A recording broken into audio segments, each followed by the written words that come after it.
இந்தியாவுக்கு ஒரு நல்ல செய்தி.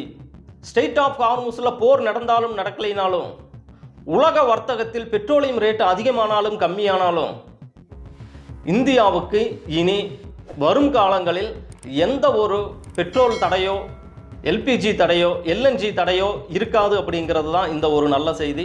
அதை பற்றி விவரங்களை தான் நம்ம தொடர்ந்து பார்க்க போகிறோம். நண்பர்களே வணக்கம், welcome to Akshara digital TV. நான் மாணிக்கம் அல்லிமுத்து. நம்ம சேனலுக்கு சப்ஸ்கிரைப் செய்யாங்கிறத சப்ஸ்கிரைப் செஞ்சுட்டு பாருங்கள். அப்போ தான் நாங்கள் போடுற வீடியோக்கள் உங்களுக்கு தொடர்ந்து வரும். ஐக்கிய அமீரகம் ஓபெக்கிலிருந்து விலகியது. அதாவது ஓபெக்னா என்னன்னு சொல்லி கேட்குறீங்களா? Organisation of the petroleum exporting countries அப்படிங்கிறது தான் ஓபெக். ஐக்கிய அமீரகத்தினுடைய அதிபர் Sheikh Mohamed bin Zayed Al Nahyan நாங்கள் ஓபெக்கிலிருந்து விலகிக் கொள்கிறோம் அப்படின்னு சொல்லிட்டாரு. இவர் ஓபெக்கிலிருந்து விலகியதனால் நம்மளுக்கு என்ன பலன் அப்படிங்கிறீங்களா? பெட்ரோலியம் எக்ஸ்போர்ட் பண்ணுற நாடுகள் ஓபெக் அமைப்பு சொல்கின்ற அந்த விலை நிர்ணயத்தான் அவங்க விற்கணும், கச்சா பொருளை விற்கணும் மற்ற நாடுகளுக்கு. அப்போ இதிலிருந்து விலகியதனால ஐக்கிய அமீரகத்துக்குத்தானே இழப்புகள் அதிகமாகும் அப்படின்னா அதுதான் கிடையாது. இப்போ ஓபெக் அமைப்புங்கிறது டாலரில் டிரான்ஸ்போர்ட் பண்ணிட்டு இருக்காங்க, டாலரில் எக்ஸ்போர்ட் பண்ணிட்டு இருக்காங்க. இப்போ ஓபெக்கிலிருந்து ஐக்கிய அமீரகம் விலகியுள்ளதுனால அந்தந்த நாடுகளுக்கு தன்னிச்சையாக அவங்களுடைய பண மதிப்பிலேயே அவங்க எக்ஸ்போர்ட் பண்ணிக்கலாம், வர்த்தகம் மேற்கொள்ளலாம். இப்போ இந்தியான்னா ஐஎன்ஆர், அதாவது ரூபாயின் மதிப்பில் அவங்க எக்ஸ்போர்ட் செஞ்சுக்கலாம், நம்மளுக்கு கச்சா எண்ணெய்களை விற்றுக்கலாம். சைனானா யுவானில் அவங்களுடைய பண மதிப்பிலேயே விற்றுக்கலாம். இதனால் ஐக்கிய அமீரகத்துக்கு என்ன லாபம் அப்படின்னா, இந்த ஸ்ட்ரெய்ட் ஆஃப் ஹார்முஸில் போர் நடந்தாலும் இந்த ஓபெக் அமைப்பு நிர்ணயிக்கின்ற அமௌண்ட்டை விற்க வேண்டிய ஒரு அவசியம் கிடையாது. அவங்க நிர்ணயிக்கிற அந்த அமௌண்ட்டை அவங்க விற்றுக்கலாம். ஏன் இந்த ஐக்கிய அமீரகம் இந்த நிலைமைக்கு வந்திருக்கு? இந்த ஓபெக் அமைப்பு 1960களிலேயே உருவாக்கி இது வரைக்கும் அதை மெயின்டைன் பண்ணிட்டு வந்திருக்காங்க. அதனால் ஐக்கிய அமீரகத்துக்கு என்ன ப்ராப்ளம் அப்படின்னா, உலக நாடுகள் அத்தனையுமே இப்பொழுது மின்சாரத்தை பயன்படுத்தி அனைத்து வாகனங்களையும் அனைத்து தேவைகளையும் உபயோகிக்கக்கூடிய காலங்கள் நெருங்கிவிட்டது. அதுதான் இப்போ சைனாவும் மேற்கொண்டுட்டு வர்றாங்க. யூகேலேருந்து ரஷ்யா வரைக்கும் பேட்டரிஸ் மூலிமா பயன்படுத்துகிற அத்தனை ஆராய்ச்சிகளும் அதற்கேற்ற வண்ணமே நடந்து கொண்டிருக்கு. அதனால் வரும் காலங்களில் பெட்ரோலுக்கு உண்டான மதிப்பு கம்மி ஆகலாம். அதனால் நம்மக்கிட்ட இருக்கிற இருப்பை நம்ம மற்றவங்களுக்கு விற்று முடிச்சிடலாம்.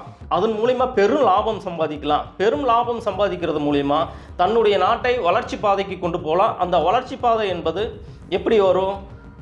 அவர்களுடைய நாட்டை ஒரு சுற்றுலா தலமாகவோ அயல் நாடுகளில் இன்வெஸ்ட் பண்ணி அது மூலிமா கிடைக்கக்கூடிய ஒரு லாபத்தை நம்ம மேற்கொள்ளலாம் அப்படின்னு சொல்லி ஐக்கிய அமீரகம் தன்னுடைய பிளானை வேற மாதிரி கொண்டு வந்திருக்கு. இதனால் இந்தியாவுக்கு என்ன லாபம் அப்படின்னு சொல்லி கேட்டிங்கன்னா, அவர்கள் இந்தியாவுடன் நேரடியாக நமது இந்திய மதிப்பிலேயே கச்சா பொருள்களை விற்கவும் எல்என்ஜிகளை விற்கவும் அவர்கள் முன் வந்திருக்கிறார்கள். 2028 முதல் 2037 10 ஆண்டுகள் வரைக்கும் இந்தியாவுக்கு 5 லட்சம் டன் திரவ எரிவாயை எல்என்ஜியை இந்தியாவுக்கு கொடுக்க ஒப்புதல் வழங்கியுள்ளது ஐக்கிய அமீரகம். இதன் மூலம் திரவ எரிவாயு, அதாவது சிஎன்ஜி எல்பிஜிக்கு உண்டான தட்டுப்பாடு விரைவில் நீங்கும். அதே மாதிரி 2038க்குள் $200 பில்லியன் உயர்த்த ஐக்கிய அமீரகம் முன்வந்துள்ளது. இது இந்தியாவுக்கு கிடைத்த மிகப்பெரிய நல்ல செய்தியாக தான் நம்ம பார்க்க முடியும். இது மூலிமா நம்மளுக்கு பெட்ரோலியத்துக்கான மதிப்பு குறையக்கூடிய வாய்ப்புகள் இருக்குது. ஏன்னா இப்போ டாலர் மூலிமா வாங்குறனால நம்மளுக்கு அதனுடைய மதிப்பு அதிகமாக இருக்கிறனால நாம் இங்கே சேல்ஸ் பண்ணக்கூடிய விகிதமும் அதிகமாக இருக்குது, விலையும் அதிகமாக இருக்குது. இதே நம்ம ரூபாயிலேயே நம்மளுக்கு வாங்கும்போது நம்மளுக்கு பிரைமரி அதிகமாக இருக்கும். அவங்க கொடுக்குற விலைக்கு நாம் வாங்குகின்ற விலைக்கு இந்தியாவுக்கு நாமளே கம்மியான விலைக்கு விற்கலாம் அப்படின்ற ஒரு நிலை இருக்குது. ஏடிஎன்ஓசி அபுதுபாய் நேஷனல் ஆயில் கம்பெனி கச்சா பொருட்களை இருப்பு வைப்பதற்கான ஆதரவும் நம்மளுக்கு கொடுத்துருக்காங்க. கச்சா பொருள்களை இருப்பு வைப்பதற்கான உரிமையும் நம்மளுக்கு கொடுக்க போகிறாங்க.